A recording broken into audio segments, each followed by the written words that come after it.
Hey guys, tonight we travel somewhere loud, dusty, and definitely not vegan. You're in ancient Rome, just outside the Colosseum. The sky is streaked with copper light, the crowd already rumbling inside, and in a few hours, you're expected to fight for your life in front of 50,000 howling strangers. And you're hungry. Your linen tunic sticks to your chest as you wait in the gladiator barracks, heart thudding behind your ribs like a fist in a leather bag. It's warmer than it should be, and the air smells like sweat, iron, and the sour tang of fermented grain. Not exactly the breakfast buffet you were hoping for. You can hear the lions, pacing in the underground pens. They haven't eaten either. You wonder half seriously if you might share a final meal. So before you get comfortable, take a moment to like the video and subscribe, but only if you genuinely enjoy what I do here. And hey, let me know in the comments where you're tuning in from, and what time it is. Always fun to see who else is up this late with me. Now, dim the lights, maybe turn on a fan for that soft background hum, and let's ease into tonight's journey together. You trudge across the stone courtyard behind the amphitheater, sandals dragging through loose gravel. Your arms ache from yesterday's drills, but what gnaws at you most is the emptiness in your gut. Last meal was hours ago, and it wasn't much. Some boiled barley, a ladle of sour lentil mash, and a fig that tasted more like dust than dessert. The other gladiators mill about in varying degrees of nerves and bravado. One guy shadow boxing, another's pacing and muttering something about Mars. You're just wondering what they'll serve before the match, if anything. Rumor says one unlucky cohort once went in on an empty stomach, passed out halfway through his first bout, and got his head knocked off by a guy with an axe and indigestion. You glance up. The Colosseum looms 4 stories of arches, statues, and enough bleachers to host a small city. From the outside, it's majestic. Inside, it's a meat grinder. And everyone watching wants blood. Yours, probably. Because, let's be honest, you're not the star of the show. Not yet. A shout cuts through the air. A kitchen slave hauls a bucket of something steaming toward the holding area. You follow with cautious hope. Maybe they brought meat today. Maybe those whispers about roasted dormice were true. Spoiler alert, they weren't. The bucket is barley mash. Again. You squint down at the beige, lumpy gruel. The same thing you've had for days, boiled, salted, sometimes mixed with chopped dates if the cook's feeling generous. It sticks to your fingers like cement and smells faintly of sour milk. But you eat. You always eat. Even when you'd rather chew your own sandal strap. It's not that the food is bad, exactly. It's functional. You're part of a machine one designed to entertain the masses with violence and sweat. And machines need fuel. The Romans knew this. They fed their gladiators like oxen. You were the hordere, the barley men. High carb, low cost, fight ready, like a protein bar with sandals. Historians still argue whether this diet made you tougher or just easier to manage. You, personally, are leaning toward easier to manage. But hey, at least you don't have to hunt your own food. Some poor sap in Gaul probably spent all day chasing a rabbit for dinner. You just wait for the bucket. As you slurp down the last of your portion, a fellow fighter named Gaius flops down beside you. His lip is split, courtesy of this morning's wooden sword drill. Bet they give the lions better food, he grumbles, poking at his mash like it might reveal a truffle underneath. It doesn't. You nod. It'd kill for a piece of meat. He chuckles darkly.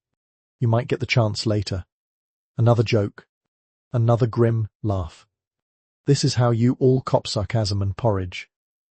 It's not much, but it's a routine. You hear the horns sounding in the distance. The opening ceremonies have begun.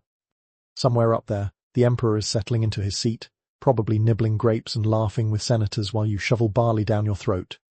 A tiny part of you wonders, what if I win? What if I survive? What if I walk out of here with a purse of silver and a crowd chanting my name? Maybe then, someone will finally give you a roast goose. Or a plate of honey-glazed something. Or, maybe, if you're lucky, your own cook. But that's fantasy. Reality is this: more training, more barley, and the knowledge that you are one cracked shield away from a fast and messy death. Still, your stomach is no longer growling. That's something. You wash your hands in the basin, wipe your mouth on your arm, and brace yourself. Because tonight, the crowd will scream. The drums will thunder. And you'll be out there barefoot, full of carbs, and praying the other guy had a lighter lunch. You wake before sunrise, not because anyone calls you, but because the nerves won't let you sleep. Your palate feels like straw-packed regret, and the smell of yesterday's sweat clings to your blanket like an insult. Somewhere nearby, someone is already practicing footwork scrape, shuffle, stump, and your gut reminds you with a low growl that you haven't eaten since that forgettable mash yesterday evening. You sit up, rub the stiffness from your neck, and swing your legs over the edge of the cot. A cock cross. Another joins in.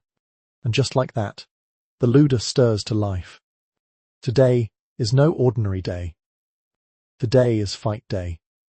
You pull on your tunic, sandals, and mental armor. The others do the salmon. Nobody talks much. Some are praying. One guy's humming through clenched teeth. You head down the corridor toward the open-air courtyard, the morning light still dim and cool, and already you can smell the familiar scent of breakfast, barley stew. There again. You file into the refectory along wooden benches, earthen bowls stacked neatly, steam curling from a pair of cauldrons manned by two sleepy-eyed kitchen slaves. No one complains. Not out loud, anyway.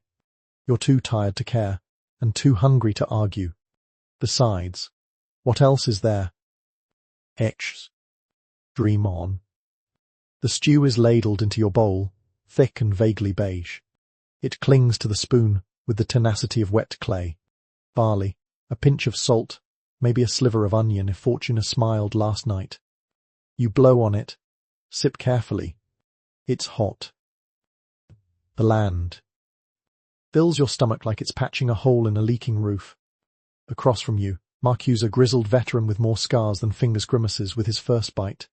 Tastes like yesterday, he mutters. It is yesterday. Someone mumbles. They're not wrong. Barley was the gladiator's staple for a reason. Cheap, filling, and easy to grow in Roman provinces. You need energy, not elegance. Complex carbs to fuel your muscles, not dainty flavors to impress a senator. Still, you can't help but fantasize just for a second about cheese melting over warm bread or sweet dates stuffed with nuts. But here, indulgence gets you sluggish. Sluggish gets you skewer. Historians still debate just how rigid the gladiator diet really was. Some records suggest variety, others, pure monotony. You know the truth, it depends on your trainer, your rank, and your luck. The Lannister of this school Gracchus isn't known for generosity. He thinks hunger sharpens focus. You're starting to think it just sharpens resentment. The trainee coughs across the table, then gags, drawing everyone's attention. Swallowed a pebble, he wheezes. Lucky it wasn't a tooth. Someone jokes. The room relaxes a bit. Laughter is rare, but welcome. Even at dawn. Even in this place. You spoon up the last of your meal, the dregs sticking stubbornly to the bowl. It's not satisfying, but it's enough to keep you upright. Your stomach, though bored, is quiet. For now. Someone sneaks a chunk of flatbread from under their tunic, contraband from a baker's boy outside the walls. You glance around, half tempted to beg for a bite. But then the door opens and in steps Gracchus, flanked by two guards. His eyes sweep the room like a hawk looking for lazy prey. No one moves. He paces. Eat well, he says, tone flat, but not too well. You want to be light when you fall. Charming. He leaves without another word, and the room lets out a breath. The morning drills will start soon. Wooden swords, heavy shields, dust, and bruises, all on a stomach full of mush. As you walk out toward the practice yard, you feel the heat rising already, the sun cresting over the red-tiled roofs of the training compound.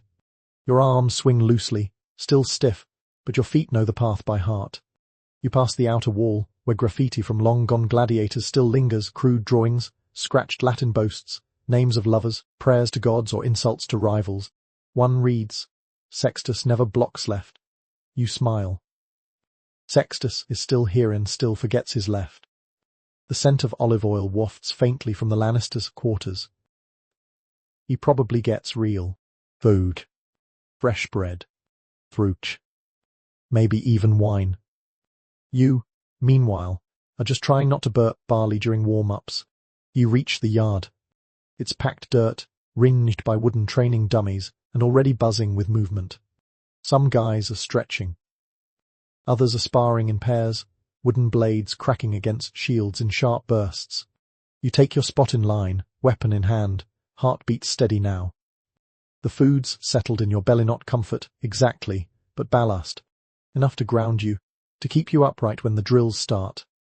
Later, you'll crave something sweet. Something fresh. But for now, the mash will have to do. At least you didn't skip it like that one guy last week. Poor Tysus. He fainted in the middle of sword forms and cracked his head on the post. Spent 2 days slurring his words and licking the floor. Some said he was possessed. Others just said he needed more lentils. Either way, you remind yourself, eat, no matter how boring. Food is armor, even if it tastes like wallpaper. So you focus on the rhythm of your breath, the warmth of the morning sun, and the ache in your arms. Your stomach stops complaining. For now. By now, the drills are over. Your tunic clings to your chest, and your legs feel like lead. You're dusty, sun-drenched, and vaguely irritated at the guy who tripped you during shield formations. But there's a silver lining, if you can call it that. It's nearly time for the mid-morning meal.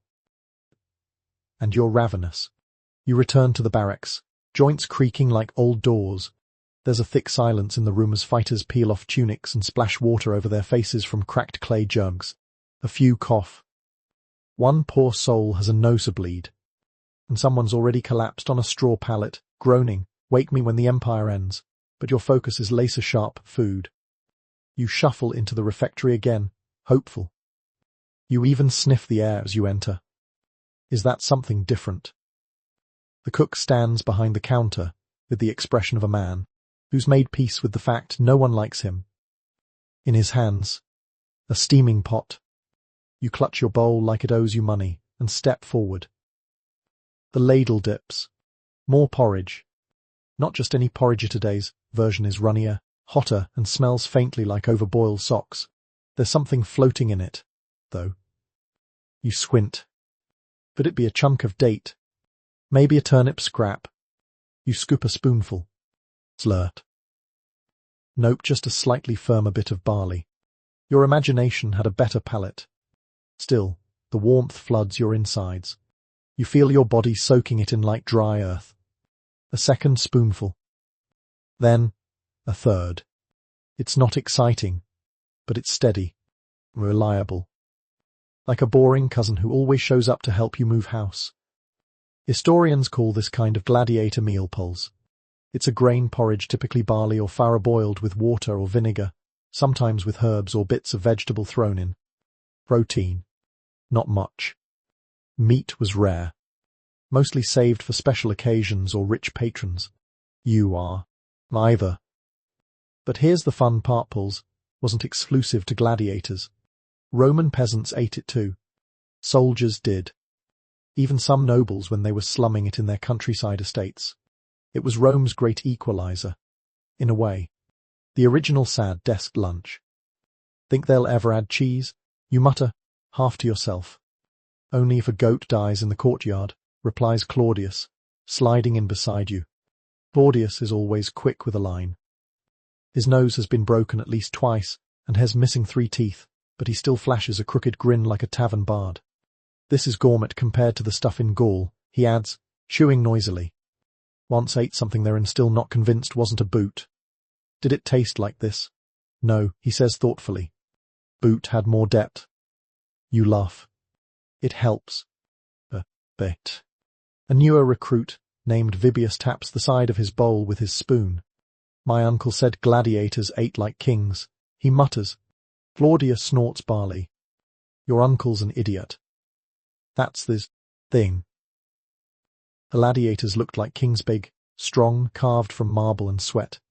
But they didn't eat like them. Your body is your weapon, and like any good weapon, It needs maintenance, not indulgence. You eat to stay upright, to swing a sword, to absorb a hit, not to impress. Still, there's room for debate. Some historians argue that gladiators might have actually been bulkier than soldiers. Not lean and cut like modern athletes, but heavier, padded. Ooh. Fat protects vital organs. In the arena, surface wounds bled well better for the crowd, but deeper ones were dangerous. So, a soft outer layer. Strategic. Like bubble wrap for your ribs. Quirky detail.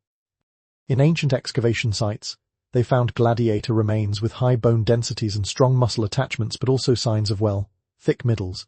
One Austrian study even called them the fat vegetarians of the Roman Empire. Not the sexiest nickname. Back at your bench, your bowl is nearly empty. You scrape the sides, chasing that last sticky trail of mush. Claudius is already licking his spoon. Thebeius looks like he's going to cry. And that's when you hear it clonk. A large clay jug hits the table behind the cook. The kitchen boy pops the lid. The smell hits you instantly. Fennel. That licorice-scented, bitter green stuff that shows up once in a while when the markets overflow. They're mixing it into the next batch of porridge. It won't taste great, but it's different. And that, right now, is thrilling. You get a second scoop. The fennel hits your nose, sharp and green. A couple of the guys groan. Smells like a rat's herb garden. Someone says, you eat it anyway. Because you're practical. Because you're starving. And because you're a gladiator, and this is what keeps you swinging swords and dodging tridents. As you finish your meal, your stomach settles. You feel more centered. Balanced. Ready for the next few hours of training, stretching, weapon checks, and internal screaming. You head back to this courtyard, pausing only to stretch out your back, which has decided to remind you that you're 30. Or 25. Or maybe just very sore. Time feels weird in this place. On the way out, you pass the cook, who's wiping his hands on a filthy rag. He catches your eye. Like the fennel, he asks, without a trace of irony. You nod. Better than last week's onion water. He shrugs. It was leek broth. Leeks wish they were that bland. You keep walking, the taste of fennel lingering on your breath.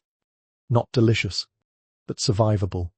The sun's climbing now, dragging the heat with it, and the practice yard smells like churned dirt, sweat, and leather. You've already been through drills twice today, and your shoulder's starting to hum with that dull ache you know too well, one that says, good luck lifting your shield tonight. You duck into the shade of a colonnade, gulping from a clay jug that's warm enough to qualify as barley tea. But then your nose catches something else's something. Better. Sweet. Fruity. A touch of spice in the breeze. Jigs. You wander toward the outer wall, where the Ludus butts up against a narrow street. There's a gate there, usually locked, but the guards sometimes crack it open for deliveries or pity. Today, through the bars, you spot a street vendor balancing a tray stacked with glossy purple figs, a basket of cracked olives, a few handfuls of wild fennel, and old honest that sausage. Your mouth waters like it just woke up. Of course, you're not allowed out. You could try shouting to the vendor, but the last guy who did that got a ladle to the head and a lecture about distractions of the flesh. Still, a man can dream. The figs are plump and sticky with juice, catching the sun like jewels. You haven't had one since what? Saturnalia? Maybe longer. They're said to boost stamina. Aphrodisiac, even. Not that you need that right now unless you count arousal for not dying in front of a crowd. You lean on the gate, nose practically poking, through the bars. The vendor catches your eye, lifts a fig, and bites in. He knows what he's doing. The monster. Behind you, Claudius ambles up. Staring at food again. He says, chewing what looks like a wad of boiled greens. There's sausage, you mutter. He peers through the bars. That's not sausage. That's a trap. You squint. Maybe he's right. The texture's questionable. Kind of greyish. Is that steam, or just sun haze? You eat that, Claudius adds, and you'll spend fight night on the latrine with a bucket. He's not wrong. Street food near the Colosseum isn't known for luxury. It's quick, cheap, often over-salted, and suspiciously shaped. But it smells incredible. Roasted meats, fried fish cakes, chickpea fritters. Even the crusty end pieces of stall-baked bread would feel like a feast right now. But gladiators don't eat like citizens. Your property, your diet is carefully monitored, sometimes obsessively. Trainers think certain foods weigh you down. Others, they say, throw off your balance. One guy once tried snacking on figs too close to a match. He got dizzy halfway through the warm-up and collapsed next to a goat tethered near the gate. Historians still argue whether gladiators had any choice at all in their meals. Some schools allowed occasional indulgences. Others kept it strict: grains, legumes, the occasional nut or date. Animal products, almost never. Meat was expensive and seen as a luxury, not a necessity. That sausage is probably pigeon, or rat, or pigeon who fought a rat. Still, you can't stop staring. Wipe your chin. Claudia says, "You're drooling." You're not. Probably. You step back, away from temptation, and your stomach grumbles in protest. You pat it gently, as if apologizing. Back in the shade, someone's passing around foraged greens. Not from the ludus, probably smuggled in by one of the more adventurous trainees. Wild mustard leaves, maybe purslane. Edible, technically. Bitter as betrayal. You chew one. Yeah.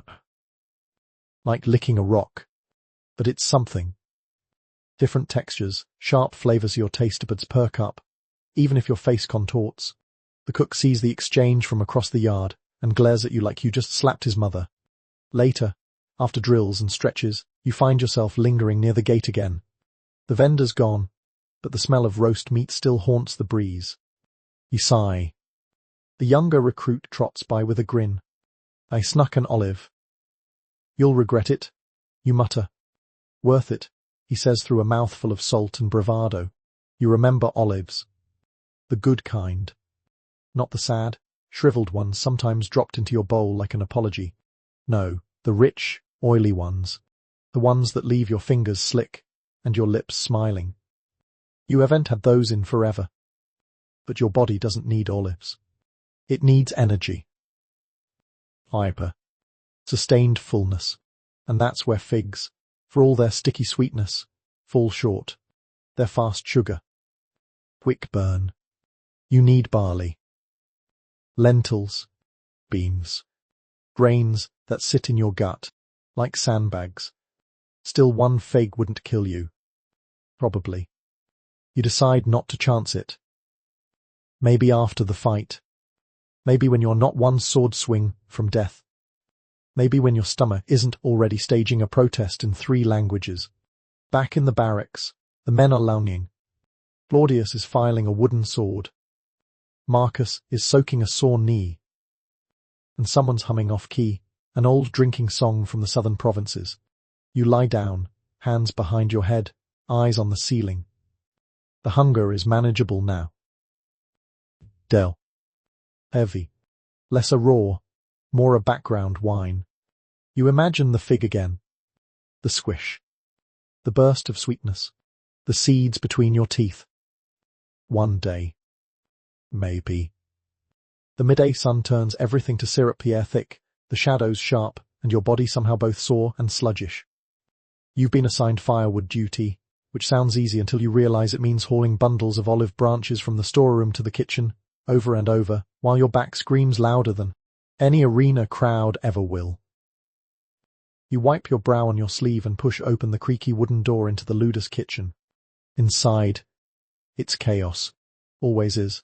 The cook Publius, a man with arms like overcooked sausages and a temper that curdles milkbarks, orders at a kitchen boy attempting to skim scum from a boiling pot. There's flour in the air, spilled oil on the floor, and something smouldering on a stone slab. And that smell. Oh, that's bread. Or at least the ghost of it. You drop your firewood near the hearth and drift closer to the slab. Publius notices. He always does. Don't hover. Barley boy, he grunts. You hover anyway. Flatbread. Barely risen, unevenly shaped, dusted with ash. He flips one with a metal hook, then grunts in mild satisfaction. You catch a whiff-burnt edge, warm crumb, a hint of old honey. Your fingers twitch. Just watching, you say, too casually. Get your eyes off my bread. You take a step back, slow, careful. Is that wheat? He snorts. Farro and barley. Wheats for senators. Or funerals. You nod like you know this already. Truth is, you haven't tasted real wheat bread in years. Farro bread is fire. Tough, chewy, sometimes more brick than loaf. But when it's warm, fresh off the stone, it's a moment of peace. Publius continues muttering as he slaps dough onto hot tiles near the hearth. You notice a jar of honey nearby, sealed but sticky. You raise an eyebrow. He follows your gaze. 1 drop, he says, without looking. That's how much each loaf gets. Luxury, you say. Medicine, he replies. Keeps bowels moving. Charming. Historians still argue whether Roman gladiators were given honey regularly, or if it was saved for illness and ritual. It was expensive, after all. Imported in some regions. Sacred in others. But you know this once in a while. If the cook's in a generous mood, you taste it. Just a thread of sweetness among the grain and grit. Like a kindness wrapped in a crust. A boy enters carrying a jug of olive oil. He sloshes lazily as he dodges your feet. Publius takes it, sniffs, frowns. Watered down. From the market, from Liar's, he snaps, then dumps some into a pan with chopped onions and what might be lentil sabugs. You hope for lentils. In the corner, another pot steams, and beside it, something strange, a bone, charred black, sticking out of a ceramic vessel. You lean toward it. Don't touch that. Publius barks. What is it? Calcium. You blink. From that, ox bone, burnt clean, powdered, mixed into stew or drink, good for joints. Stops cramping. You eye the bone. Tastes like dust, but noble dust. He's not wrong. Bone ash was believed to strengthen bones and replenish what the body lost through sweat and effort.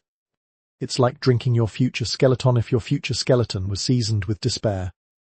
Publius ladles lentil stew into bowls and slides a tray toward the doorway. 1 bowl overflows slightly, and he flicks some ash bread atop each. Not fancy, but filling. Maybe, even if you squint at the steam comforting. Then he turns to you. Want a piece? You hesitate. Surely there's a catch. He sighs. You're drooling again. You're not. But he hands you a flatbread anyway, still warm, with one glistening corner where the honey crust caught fire. You nod, thank him, and take a cautious bite. Crunch. Then chew. Then pause. It's smoky. A little sweet. The edge is blackened, but the middle's soft. You chew slower. Let it linger. This is a rare moment actual flavor. Your tongue is confused. Your stomach ecstatic. You gonna cry? Publius asks. Maybe, you say, crumbs escaping your lips. He grunts and turns back to the hearth. You linger a few more minutes, watching him shape loaves and bark at the kitchen boy. He works fast, with rough precision, like a man who's been doing this long enough to hate it but still too proud to do it poorly. You notice his hands burned, calloused, nicked, battle scars of a different kind. You wonder if, in another life, he might been out there with you, trading sword blows instead of insults. Then again, he gets bread. You step outside, chewing the last bite as the sun continues its march across the sky. The noise of the training yard resumes behind you, grunts, clanks, the occasional curse in Latin or Greek. You wipe your fingers on your tunic and head toward the armory. Bread still warm in your belly. Honey on your breath. It's not much. But for now, it's enough. The afternoon slump hits like a thrown netite, itchy and impossible to ignore. Your legs ache from footwork drills, your arms from sword routines, and your eyes sting from the relentless Roman sun. You'd sell a chunk of your rations for a nap, But instead, you sit in the corner of the training yard while the others talk herbs, roots, and profite superstitions. It's not just boredom, it's a ritual. This is what gladiators do before a match. They gossip like old senators, speculate wildly about what works and what doesn't, and pretend it's all based on science or divine favor, whichever sounds better at the time. Garlic, says Marcus, thumping his chest with a meaty fist, keeps the humours balanced, wards off fevers. Claudius rolls his eyes. It keeps your breath hot enough to fell a man before you draw your sword. That's a tactic, Marcus replies. You half listen, half daydream. Someone passes around a bundle of herbs, fennel, coriander, maybe some dried thyme. They chew like goats, faces grim with the determination of men trying to believe. You pop a sprig into your mouth. It tastes like garden dirt with ambition. Historians still argue whether gladiators truly believed in the medicinal power of herbs or if it was just routine, like modern athletes with protein powders and compression socks. The truth. You'll chew anything if you think it helps. Confidence is half the fight. Next up, the mushroom debate. A young Thracian named Philo pulls a shriveled, greyish lump from a pouch. Found this in the woods last week. Said to sharpen the senses, or shut them off permanently, someone mutters. Philo shrugs. Only one way to find out. He doesn't eat it. Yet. But he holds it like a relic, staring as if it'll speak to him. You sincerely hope it doesn't. Back in your corner, you remember the last time someone tried an herbal remedy. It was a mixture of honey, garlic, and what turned out to be fermented fish paste. He vomited behind the latrine for 3 hours and swore he had a vision of Jupiter wearing sandals. Still, these conversations have their charm. They distract you from what's coming. And sometimes, the guys actually hit on something useful. Take coriander, for instance. Smells sweet, almost citrusy. You chew a seed, and your mouth feels cooler, cleaner. It's one of the few herbs that doesn't make you feel like you're eating garden clippings. Plus, it supposedly settles the stomach important when your nerves are tangling like Roman plumbing. Then there's mint. A Gaul named Lucius insists mint tea before a match makes his muscles looser. Like butter, he says, flexing proudly. You're shaped like a wineskin, Claudius replies. Still, mint has its supporters. Some say it clears the mind. Others say it just makes your burps more tolerable. Either way, you make a mental note to ask the kitchen boy if they ever boil it. Ever try vinegar and parsley? Someone asks. Marcus shakes his head. That's a dressing, not a tactic. No, it's good. Keeps the blood thin. Makes you quicker to the floor, Claudius mutters. You laugh. Not because the jokes are good, they're terrible, but because it helps. Every bit of silliness pushes the looming dread of the arena a little further away. You look down at your hand. You're still clutching the sprig of coriander, stem bent, leaves wilting. You chew another bit, then lean back against the sun-warmed wall. Your belly growls. Again. Despite the morning mush and the burnt bread, your body wants more. Fighting is hunger. Constant. Lingering. Your muscles scream for protein, but your trainer screams louder about clean grains and light-footed power. There's a grainy paste someone made one semolet mixed with herbs and vinegar. Weird texture, but it's stuck to your ribs. You think about trying to replicate it with whatever's in the garden behind the latrines. Then you remember the mushrooms. No thanks. The older veterans stick to what they know: barley, olive oil, honey if they're lucky, lentils if they're not. Some even mix ground herbs with water and smear it on their arms like a salve. You saw one guy rub himself down with crushed laurel leaves before a fight. He slipped on his own sweat 5 minutes in and broke his nose. Superstition and seasoning a dangerous mix. You feel the sun slide a little lower in the sky, the light turning softer, more gold than white. Shadows stretch. The air still buzzes with heat, but there's a change coming. You can feel it. The talk fades. One by one, the guys wander. Some to rest, some to oil their gear, some to pray. You remain seated, your fingers absently pulling apart a coriander stalk. The scent clings to your hands. Shart. Clean. A little like hope. Maybe it doesn't matter what's in your stomach. Maybe it's what's in your head that gets you through. Still, you wouldn't mind another piece of that ash bread. With honey. Or even just the crust. You sigh, stretch, and stand. One more round of sword drills before dusk. Then dinner. And if the gods are merciful, something more exciting than barley. But probably not. Dinner comes later than usual. The sun dips behind the stone walls of the ludus, casting long shadows that creep across the yard like wary spectators. Your stomach has been reminding you of its emptiness since the last drill ended. Now it's loud, rude, even. Every step you take echoes with hunger. You line up with the others, bowl in hand, the air cooling just enough to make your sweat chill against your skin. The cooks, assistant boy no older than 14 and already scowling like a senator, lifts the lid off a massive cauldron. Steam bursts out. The smell hits you. Beans. You sigh. Again. Broad beans or lentils, it hardly matters. Both are less meal and more belly ballast. Tonight, it's broad beans. You know because the guy in front of you groaned audibly after the first spoonful hit his bowl. They plop into yours like wet clay. Slippery. Bland. Slightly grainy. With a splash of vinegar on top, because the Romans believed that sourness opened the appetite and, perhaps more importantly, masked the taste of sadness. You sit at the long wooden bench, still warm from the guy who just left. Across from you, Claudius gives his beans a mournful stir. I had these 3 times last week, he mutters. Lucky you, says Marcus. I had them 6. Someone throws a piece of stale bread across the table. It bounces off Marcus' shoulder and lands in his bowl. He doesn't even flinch. Just eats around it. Take a tentative bite. The beans are undercooked. Some crunchy, some mushy, none of them tasty. A thin stream of oily vinegar trails across the top like an afterthought.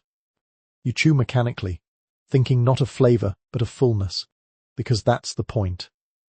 These legumes are dense, packed with fibre, cheap, plentiful, and just nutritious enough to keep your muscles from turning to soup. Historians note that beans were a common Roman staple not just for gladiators, but for the general population.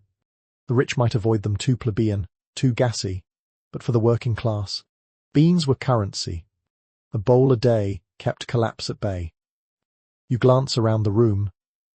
Everyone's eating. No one's smiling. It's a silent ritual now, chewing through the evening gloom, scraping bowls, avoiding eye contact. The kind of meal you endure, not enjoy. You can't help but wonder how something as small and harmless as a bean could feel like a punishment. Then someone chokes. A young recruit sputters, violently, pounding his chest. Across the table, an older gladiator leans over, calmly hands him a jug of water. Too excited, he says dryly. The coughing subsides. Everyone resumes eating like nothing happened. Just another evening with the bean patrol. You try to make it interesting, mash the beans with the edge of your bread, swirl the vinegar, pretend it's a new dish. It isn't. But imagination is free, and that's about all you can afford. You spot a smear of what looks like olive paste on someone's bowl and immediately grow jealous. You consider trading your next training shift for a thumb-sized dollop of that rich, salty spread. Then remember last time you made a trade like that. You ended up scrubbing the latrine corridor after a gladiator with digestive issues got sick from expired figs. Never again. You go back to your beans. A fly lands on the rim of your bowl. You flick it away with tired precision. It comes back 2 minutes later. Even the flies are desperate. You know, Claudius says suddenly, in Carthage they mix these with dried fish. You raise an eyebrow. You been to Carthage? No. But a guy I nearly decapitated once was. You nod. Fair enough. The lanterns flicker along the walls. Outside, the city begins its nighttime chorus, vendors calling, donkeys braying, drunk citizens arguing over dice games. Inside, the scraping of spoons and occasional groans soundtrack the slowest dinner in history. One guy finishes and immediately falls asleep with his head on the table. Another breaks his bread into tiny cubes and eats them one by one, as if that will make it last longer. You remember once hearing about a cook in Gaul who made broad beans with pork fat and garlic. Real pork fat. Supposedly, it made the beans sing. Right now, you'd settle for a bean that hummed. Your own bowl is nearly empty. You tilt it, sip the last of the thin bean water, and pretend it's soup. It's not. Vinegar hits your throat and makes you wince. You wipe your mouth, rub your stomach, and set the bowl aside. Some guys go back for seconds. Not because they're hungry, but because eating gives them something to do, a way to delay the inevitable nightfall, nerves, and tomorrow's match. You stretch your legs. Think about sneaking a date from the trainer's stash. Think better of it. He once made a guy hold a squat for an hour as punishment. That guy still walks funny. As you rise, you glance back at the cauldron. Still half full. Still bubbling, softly. Still waiting to feed the next batch of barley-built brawlers. You head back to your corner. Lie down. Hands behind your head. Belly bloated with beans. Sleep will come eventually. Hopefully before the guest does. The barracks settle into a quiet hum of murmurs, the creak of wooden bed frames, the distant clink of a sharpening stone against iron. But your stomach is restless. Not from hunger now. From suspicion. You stare at the ceiling. One of the beams has a crack shaped like a fish. You've counted it 16 times. Maybe 17. You've also replayed your trainer's lecture in your head, word for word, trying to figure out if he really meant what you think he meant. Too much meat makes a man sluggish. He said it this morning, pacing in front of your group while chewing something dark and sinewy from a cloth pouch. You're not supposed to ask questions, but you couldn't help noticing that it looked suspiciously like jerky. Actual meat. The very thing he claims dulls your reflexes and makes your shield arm lazy. Double standards. Of course. You're a gladiator. Your job is to get stabbed entertainingly, not to live forever. The Lannisters' job is to keep you profitable. If meat's expensive and grains are cheap, then grains are better. Convenient philosophy. Still, it sticks with you. You sit up and glance across the room. Claudius is snoring into his blanket. Marcus mutters something about left hooks in his sleep. But a few others are still awake sharpening blades, rewrapping their sandals, whispering softly. You shuffle toward the water basin and splash your face. Then you see it in your trainer's pouch. Left carelessly, or maybe deliberately on a wooden stool by the wall. You don't touch it. You're not stupid. But the smell wafts toward you anyway, salty, rich, and unmistakably meaty. So what gives? Historians still argue over the presence of meat in gladiator diets. Some believe trainers discouraged it because it was thought to slow the body or inflame the blood. Others think it was simply too costly, and the health philosophy was a convenient excuse. But one thing is clear, the people in charge were rarely subject to the same rules. You've seen the Lannister enjoy roasted duck during feast days. You've smelled lamb skewers coming from the instructor's quarters. Meanwhile, you're out here debating whether vinegar counts as a side dish. I saw him chewing on beef. Someone whispers behind you. You turn. It's Vibius, the younger recruit with the nervous smile. Sure, it was beef. You ask. He nods solemnly. Or horse. Either way, it was definitely animal. You both stare at the pouch in silence. Not with resentment, okay. Maybe a little, but mostly confusion. If meat is so bad, why do they eat it? You think back. The only meat you've had recently was that one time a chicken bone appeared in the stew. A rare protein day. You remember the chaos vividly, 5 men trying to divvy up a thigh like it was imperial treasure. The guy who ended up with the cartilage swore it gave him superhuman reflexes. Spoiler. It didn't. Your body misses meat. Your muscles crave the chew, the heat, the afterglow of real protein. Not that chalky ash bone powder they occasionally sneak into your gruel like a bad prank. There was once a rumor that a rich fan paid for his favorite gladiator to eat beef 3 times a week. That guy lasted 5 matches longer than anyone else. Or maybe it was just coincidence. Or good footwork. Hard to say when everyone dies eventually. Lie back down, arms behind your head, still chewing the trainer's words in your brain. Meat makes you sluggish, slows the spirit, dulls the edge. But maybe, just maybe, it also makes you harder to kill. You consider sneaking out to the vendor stalls one day, trading something small, like a belt or a favor, for a strip of cured pork. Would it be worth it? You'd have to eat it in secret. Hope it doesn't show on your breath. Hope it doesn't show in your footwork. Because if you dodge a trident just a little faster the next day, everyone will know. And then they'll all want pork. You roll over on your side. Maybe the Lannister's right. Maybe meat slows you down. Or maybe that's just what he wants you to believe so he can keep chewing on jerky in peace while you count beans. You close your eyes.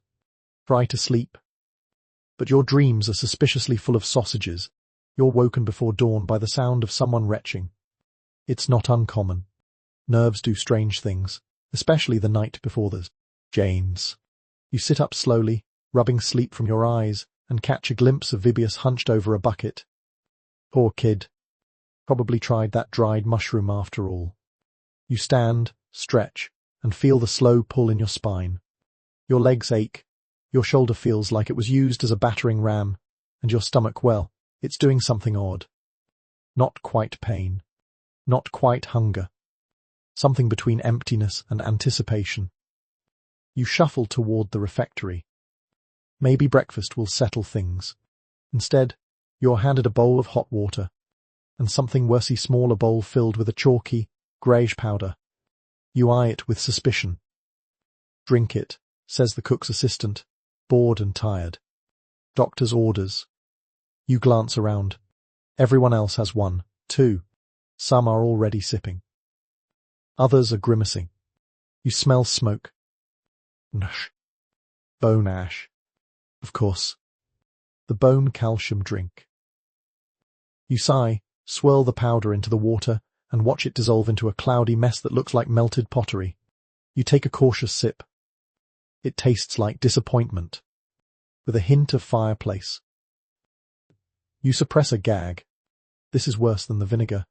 Claudius mutters beside you, clutching his cup like it wronged him personally. Worse than the beans, you replay. Nothing's worse than the beans. He drinks anyway. The concoction is said to strengthen your bones, a sort of internal armor. Roman doctors believed burnt animal bones, ground to fine powder, could restore vital humors and replenish lost minerals. Whether or not it worked is still up for debate, but that doesn't stop them from forcing it on you before every big fight. Historians still argue about the frequency and effectiveness of this practice. Some say it was rare, more a desperate measure than routine. Others think it was standard fare in gladiator schools. All you know is this: you'd rather chew your own sandal than drink another cup of this stuff. You down it as fast as you can. Like punishment. Like medicine. Because that's what it is.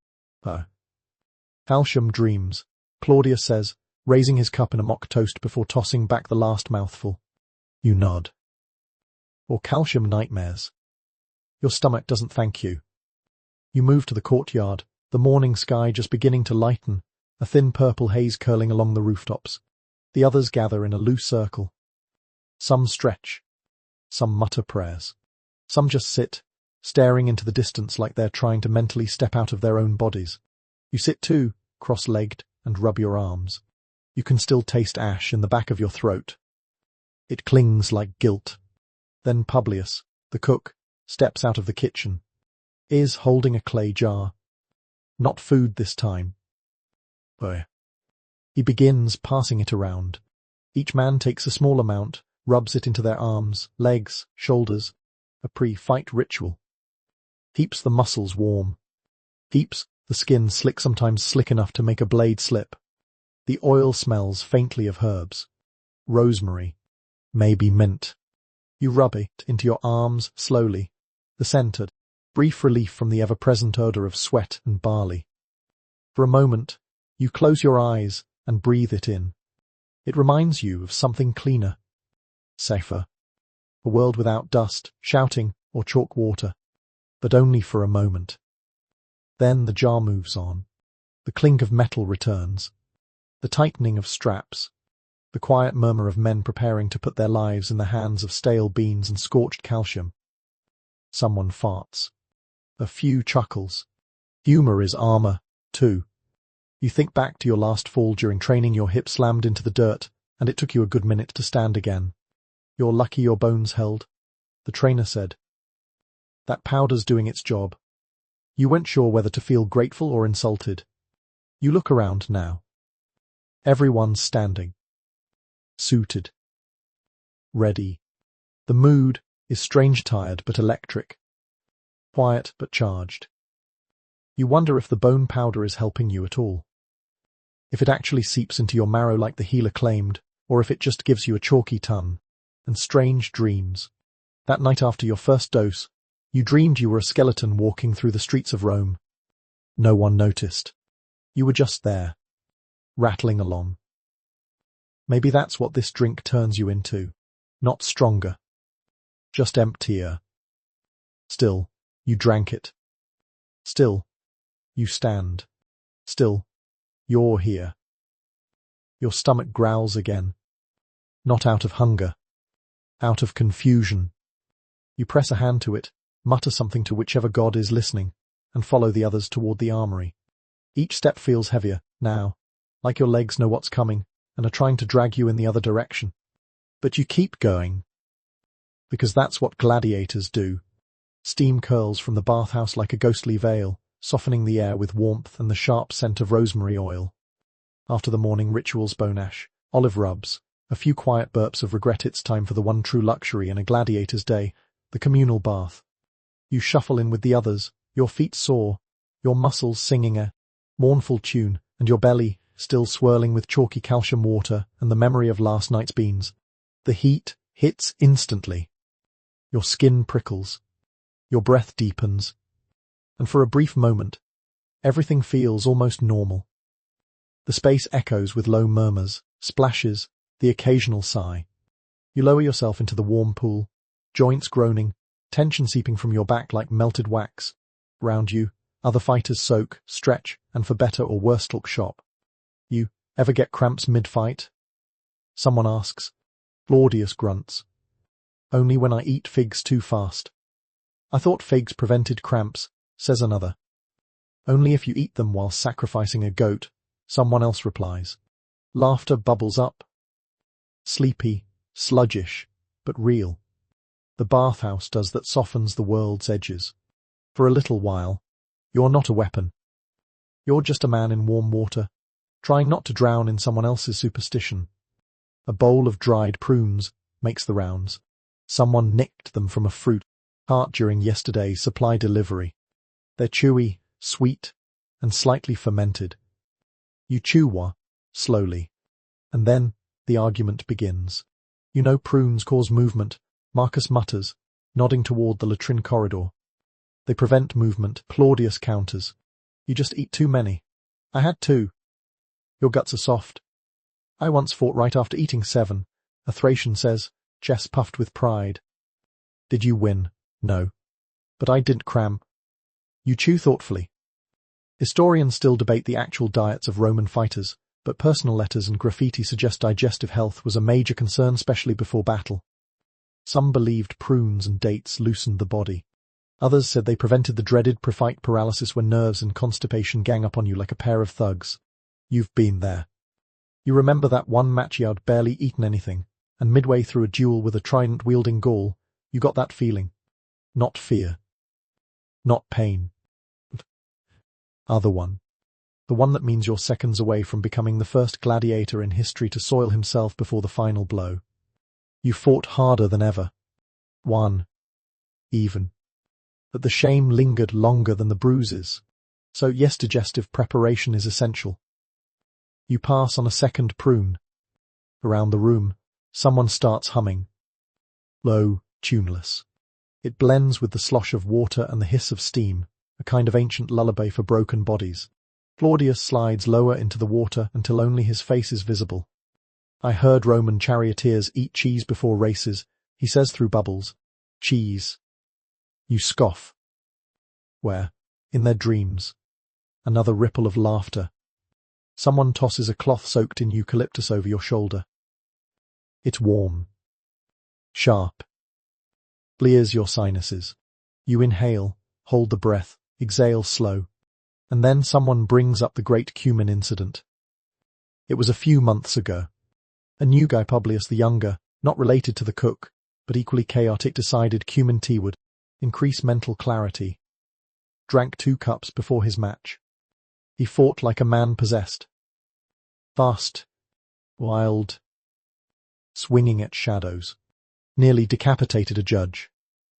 Then promptly collapsed, screaming about bees inside his armor. They found him hours later, trying to meditate under a storage cart. Now, cumin's banned from the kitchen. You remember this as you spot a tiny bundle of herbs on the windowsill. Coriander, again.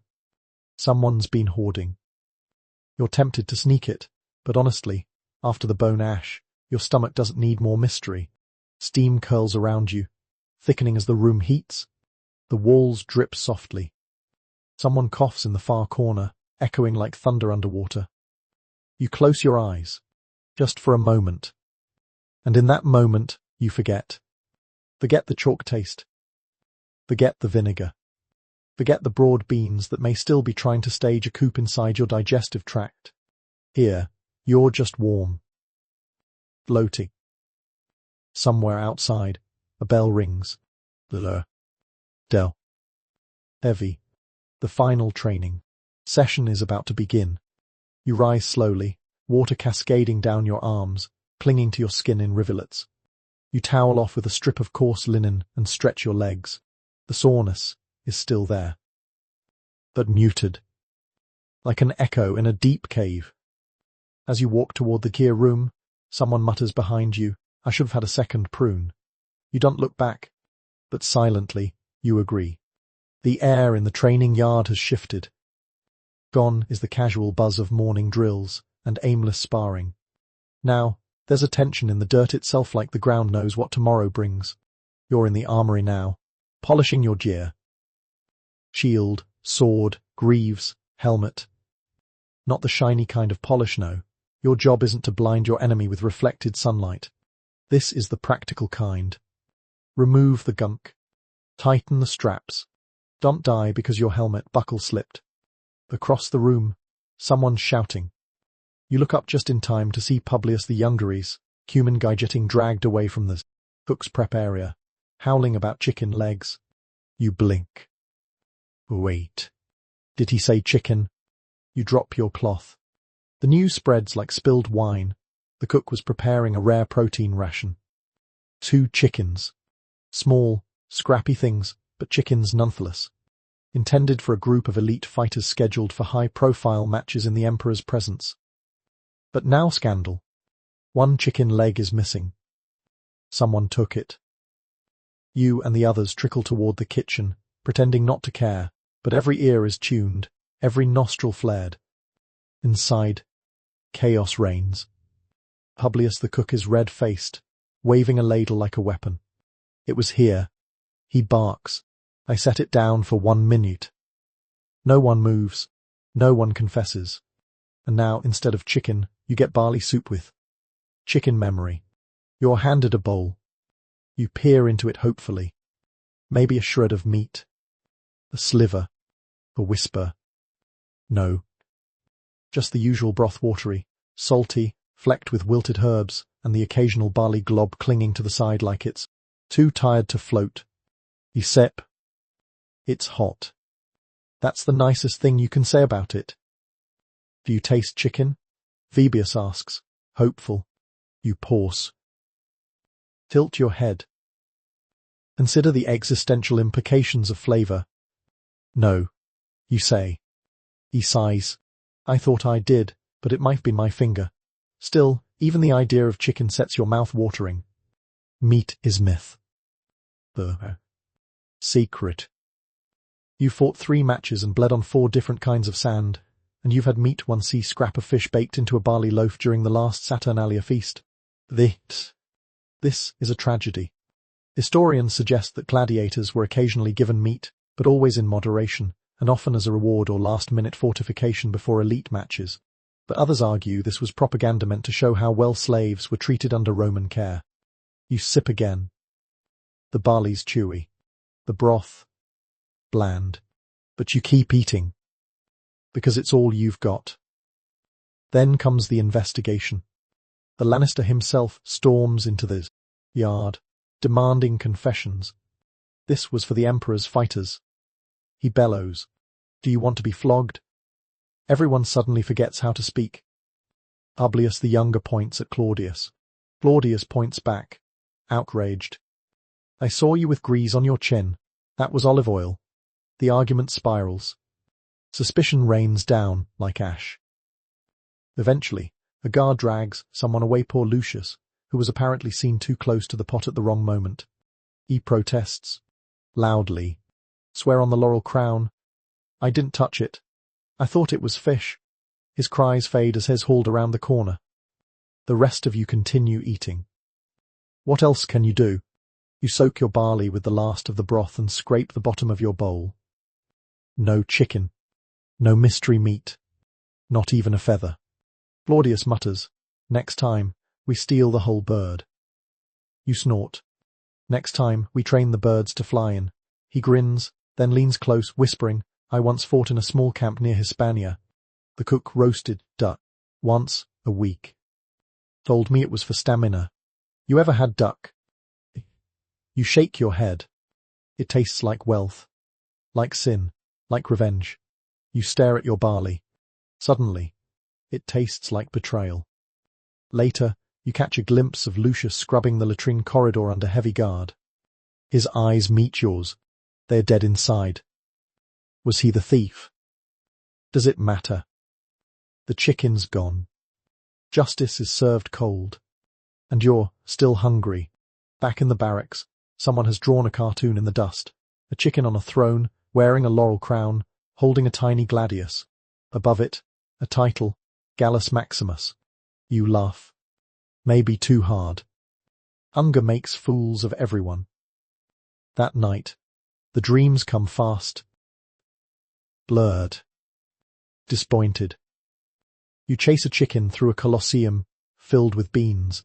Your sword is made of bread. Your enemies are prunes. You wake up clutching your stomach, unsure if it's from laughter or gas. Probably both. Warning again. But not just any morning. This one tastes different. Not in your mouth. Your breakfast is still mush, but in the air. It's thinner somehow. Sharper. Hence. The kind of morning where even the birds seem to squawk with nervous energy. Match day. You're not up early because you're disciplined. You're up because your stomach won't let you sleep. Not from hunger, though, that's always a background hum, but from the tight coil of nerves winding through your gut. And then, as if to make things worse, someone hands you a cup. Wine? You ask, surprised. The kitchen boy nods. Watered. Doctor says it calms the nerves. You raise it to your nose. It smells confused. Like someone whispered grape into a bucket of vinegar. You sip. It's thin. Slightly bitter. With a faint herbal back, no oregano. Maybe thyme. Definitely disappointment. Claudius appears beside you. He holds his own cup and drinks with theatrical flair. To courage, he mutters, and mediocre grapes. Do we really need this? You ask. Do we really need half the stuff they make us drink? He replies. I say, if it stops you from puking in front of the Emperor, bottoms up. Historians have differing opinions on gladiators and wine. Some believe it was rare, kept for toasts, ceremonies, or offerings to the gods. Others suggest it was medicinal, used in small, watered-down doses to dull pain or settle nerves. Today, it feels like the Roman version of just one drink to take the edge off. You swirl it in your cup and glance around. The others are drinking, too. Some sip. Some gulp. A few clearly wish it were stronger. One young Gaul downs his entire cup in 2 swigs and then immediately sneezes. Tastes like socks, he grumbles. Another guy adds dried mint to his cup. Helps with digestion, he says. You'll need help digesting your spleen after this match, Claudius mutters. You manage a laugh, but it doesn't stick. The wine does have an effect, though. Not enough to make you fearless, but enough to soften the panic sharpening in your chest. Your limbs feel looser. Your shoulders drop just a little. Even the sky seems less judgmental. You sip again. This time, it doesn't taste as bad. Back in the changing room, you oil your arms, lace your sandals, and buckle your armor. Your hands shake only a little. You keep them busy adjusting straps that don't need adjusting, inspecting buckles that were already fine. Anything to stay moving. Claudius sits nearby, wrapping a strip of linen around his forearm. He doesn't speak, which means he's nervous too. That's somehow comforting. You ask, "How many matches is this for you?" He shrugs. "Enough." You nod, even though that's not a number. Still gets scared. "Every time," he replies. You look down at your cup. A few drops left. You drink them. Think it helps? He shrugs again. "Helps me care a little less. Not enough to fight stupid, but enough to breathe. You wish for just a little more." One more sip. One more drop to press down the rising tide inside you. Then a horn sounds in the distance. The echoing. Kind of sound that makes your bones ring. "That's us," someone says. The others begin to move. The clank of armor fills the air. Sandals slap against stone. Swords slide into scabbards. Shields lifted. Helmets strapped. You're handed your own. It's heavier than usual. Or maybe you just feel it more today. As you walk toward the gate, you glance back at the empty cup on the bench. It still smells like socks, but it helped. Outside, the sun glares like it's already angry. Dust rises with every step. The roar of the crowd builds in the distance, low at first, then rising like a tide breaking through a crack in the seawall. You try not to look at the Colosseum as it looms ahead. But you do. Everyone does. Claudius bumps your shoulder lightly. "Hey." You glance at him. "If we survive," he says, "I want actual wine. No water. No herbs. No socks." You smile. "Deal. Maybe even chicken." Now you're dreaming. As you walk, the taste of that watered wine lingers on your tongue. A little bitter. A little sweet. Not enough to change your fate, but maybe enough to help you face it. The staging area is cold, despite the Roman sun beating down outside. You're under the Colosseum now, in a vaulted stone corridor lit by narrow slits of daylight and the occasional flickering torch. Everything smells like rust, straw, oil and fear. You stand with your back against the wall, sword in your hand, helmet under your arm. Your stomach hum, not quite hunger, not quite sickness, just vibration, like your body's trying to buzz its way out of this. Then someone hands you a cake. A small, dense, sticky thing. Route, golden brown. A little burnt on the edges. You stare at it like it's an illusion. "It's for the gods," says the kitchen boy, already moving down the line, handing one to each man. "Eat, but leave a piece." You hold it carefully. It's warm. Smells like honey and grain. Familiar, but elevated. A little treat. A small mercy before madness. You take a bite.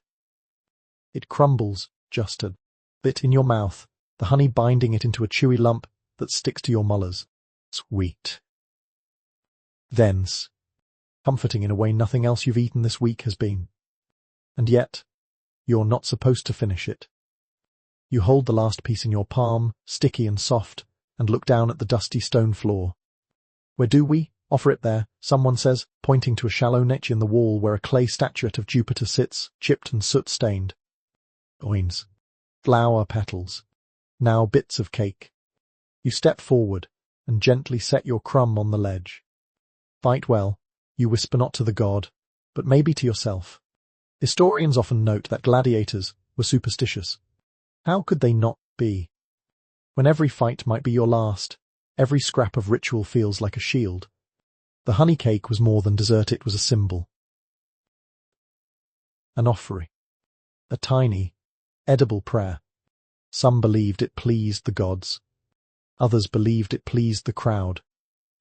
If you didn't honor the tradition, something bad might happen. Not death that was expected, but humiliation, or betrayal, or a sword through the foot. Things worse than death, in some ways. Beside you, Claudius stares at his cake like it holds secrets. You think the gods care about crumbs? He mutters. I think we care that they care. You say. He shrugs and tosses his crumb toward the nature. It misses. Oops. You both smile. Briefly. The guard calls out names. The first group steps forward. Armor glints. Sandals slap. The great gate creaks open. You feel the wind of the arena before you see it. They. Hot. It carries dust and noisy cheers, claps, stomps. The people are hungry, and they don't want barley. One fighter passes you on the way out. He's limping. Barely conscious. His legs wrapped in cloth already soaked through. He smells like sweat, copper, and crushed herbs. You look down at your hands, still sticky from the cake. You rub them on your tunic.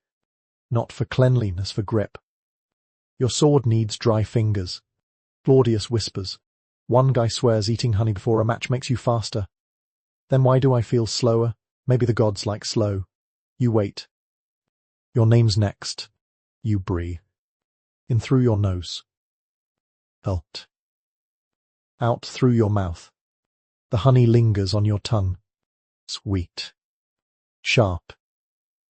Final. You step forward. Down the corridor. Light blooms ahead. You feel every step in your knees, your shoulder, your gut. You remember the first time you came through this corridor. You nearly threw up. Could barely hold your weapon. Thought the sand would swallow you whole. Now it feels familiar. Still terrifying, but familiar. At the gate, a priest waits with a bowl of smoke and a sprig of laurel. He brushes it over your head. Mumbles something. Maybe a blessing. Maybe a checklist. You nod. Not to him. To yourself. You step into the sun. The crowd roars. You feel it in your teeth. The sand is warm under your feet. You adjust your grip. You glance at the stands. Somewhere up there, someone's eating goose stuffed with dates. Someone else is throwing coins. Someone else is already bored. But you, you're here. And in your stomach, that cake hums like a tiny drum. You hope it was enough. The sun slams down like a hammer. The sand reflects it upward, a shimmering golden haze that bites at your eyes and bakes your skin through every gap in your armor. You blink behind your helmet, adjusting to the light, feeling sweat bead on your brow before you've even moved. Your opponent stands across the arena. Bigger than you. Or maybe that's just how he's holding himself wide stance, chin high, one shoulder twitching with anticipation. He's got a net in one hand, a trident in the other. You're wielding a short sword and a rectangular shield. Standard gear. Heavy, reliable. No tricks, just muscle and timing. Your stomach reacts, not badly, just noticeably. That final bowl of barley. The sip of watered wine. The sticky ghost of honey cake. Everything you've consumed in the last 24 hours is now present. Settled low in, your gut like packed earth. You tighten your grip. The crowd is loud shouts, gasps, whistles, but it's all muffled by the blood in your ears. You're a tunnel now. A vessel of breath and instinct. A trumpet sounds. You don't think. You move. Sand kicks up under your feet. Your sword rises, shield forward. Your opponent circles, net twirling like a lazy windmill. The trident flashes in the sun. You side a step. Pivot. His first throw misses. The net lands beside your foot. You hear the crowd's murmur of disappointment. Too soon, too sloppy. He lunges. You bash with the shield. Your blade finds nothing but empty air. Then his back, weaving, resetting. Your breath is short. The heat thickens, and now your belly makes its opinion known, a low churn, a reminder that you're full of slow-burning fuel. Not fast, not light. You feel heavy, nose bloated, grounded. Barley heavy. You grip your shield tighter. Historians suspect this was intentional, that gladiators were trained to feel their bodies as weapons. Barley and beans didn't give you wings. They gave you ballast, weight, stability. The Romans didn't want sprinters. They wanted brawlers who could take a hit and keep their feet planted. You block another strike. He grunts, lunges. You duck, slice. It connects, not deep, but enough. Blood. Crowd reaction. Momentum shifts. You move with purpose now. Not just to win but to survive. The heaviness in your limbs isn't a burden. It's armor, mass. You can absorb. You can press forward. You can resist. Your opponent hesitates. You see it. You take the opening. One step. Toe. Your shield crashes into his side. He stumbles. You follow. And then it's over. You don't even remember the final strike. Just the silence that blooms before the roar. The sound of your own breath. The smell of sweat and iron. You stand there, sword raised, chest heaving. The other fighter lies in the sand, not dead, just still. A medic jogs over. The crowd waits for the signal. Thumb up. Thumb down. Today. It's mercy. The other man is dragged off. You stagger back toward the tunnel, legs shaking not with fear now, but with fatigue. Every muscle hums. Your stomach quiet. Content. Like it knows it did its part. Claudius waits just inside the shade, wide-eyed. You're alive, he says, as if surprised. So far, you answer. He offers you a skin of water. You drink.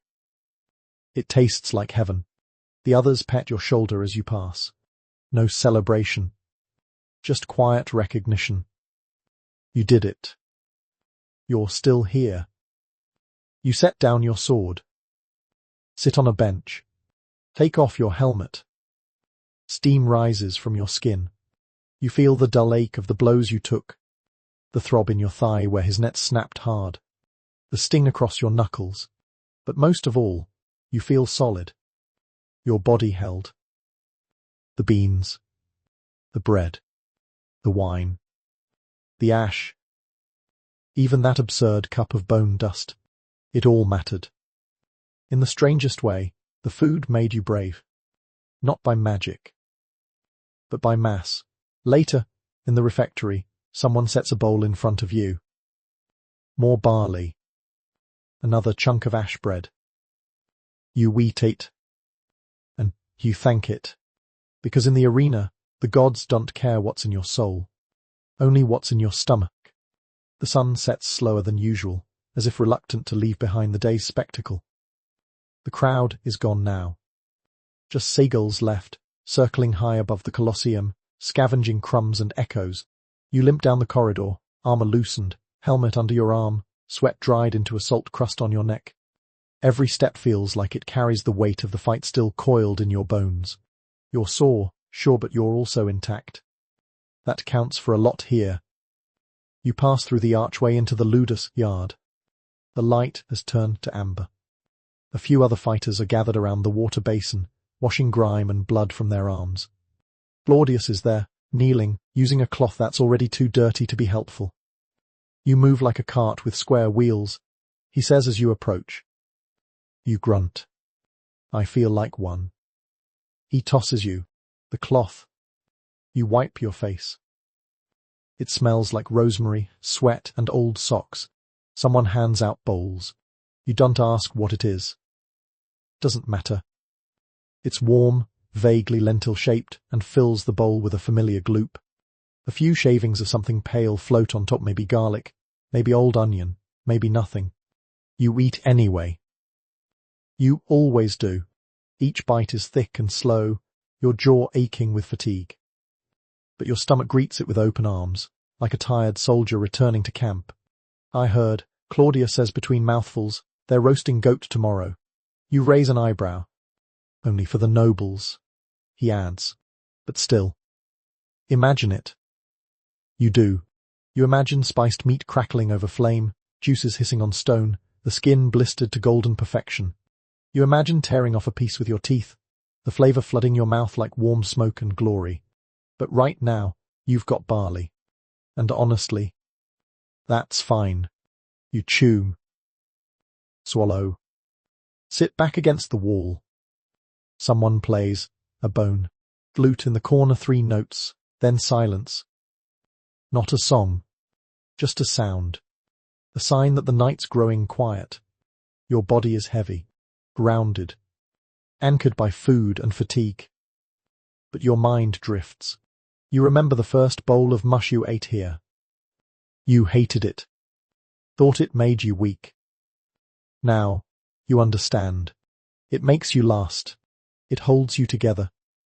Historians have noted the show gladiators were conditioned not just physically, but nutritionally. Their meals weren't designed for glory. They were designed for survival. High in carbohydrates, low in flash. The slow burn fire in a system that couldn't afford to sputter out. You scrape the last of the lentils from your bowl and lick the edge. No shame. No pretense. Just quiet gratitude. Across from you, someone groans and rubs their shoulder. Another man hums a tune in a language you don't know. Vibius has fallen asleep mid-bite, spoon still halfway to his mouth. You smile. The Lannister walks by and says nothing. Just a nod. You nod back. Respect, in its strangest form. You finish your water. Stretch out on your cot. The blanket itches. The breeze from the courtyard is cool. Somewhere in the distance, a dog barks. Somewhere even farther, someone laughs. You feel the calm in your limbs now. The heaviness has settled into comfort. You're fed. You're alive. You're off the sand. And tomorrow, you eat again. You lie on your back in the dimness of the barracks, the weight of the day melting into the softness beneath you. Every inch of your body feels heavy now, not with pain, but with the relief of survival. The deep warmth lingers in your belly from the stew, and your limbs begin to sink as if the earth is slowly pulling you into its arms. Outside, the stars have begun to prick the Roman sky. You hear the rustle of straw, the faint clatter of someone adjusting their gear for tomorrow, and beyond that silence, the Colosseum sleeps. And so do the lions. Even the ghosts of the day are quiet now. The aches in your legs soften. The sharp edge in your shoulder dulls to a whisper. You feel the calm stretch across your skin like oil. Slow. Eve. Restorative. You think of barley field stall, golden, waving lazily in a breeze that doesn't rush. You think of flatbread, warm from the fire, crumbling in your hands. You think of honey on your tongue, slow and sweet. And then you don't think at all. Just breath. Just quiet. Just rest. Because for tonight, your sword is set aside. Your name has not been called again. And in this moment, with the soft rhythm of distant footsteps and the final warmth of your last bite still humming in your chest, you sleep.